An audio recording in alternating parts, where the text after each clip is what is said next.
Ankara-Trabzon seferini yapan ve Trabzon havalimanına indikten sonra pist başında manevra yaparken pistten çıkan yolcu uçağı için kurtarma çalışması başlatıldı. Sabah saatlerinde denizden ve havadan çekilen görüntüler nasıl bir faciadan dönüldüğünü gözler önüne serdi. Pistten çıkan uçağın Karadeniz'in serin sularına yaklaşık 25 metre kala durduğu dikkatlerden kaçmadı.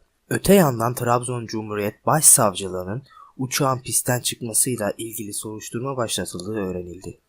Lütfen daha hızlı.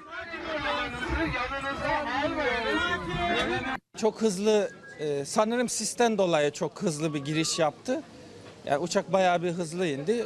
Hızlı inince duramadı. Zeminde ıslaktı zaten. Kaydı, kayarak direkt kayalıklara girdik. Ben cam kenarındaydım. Yani kayalardan sürtündüğümüzü gördüm. Yalnız şöyle bir şey var. Yani yaklaşık 20 dakika kadar uçağın kapısı açılamadı. Yani biz benzin kokusuyla hani ne zaman yanacağımızı düşüne yani 20 dakika boyunca yani o stresle, o korkuyla içeride kalmak zorunda kaldık yani. Umarım böyle bir faciayı bir daha yaşamayız.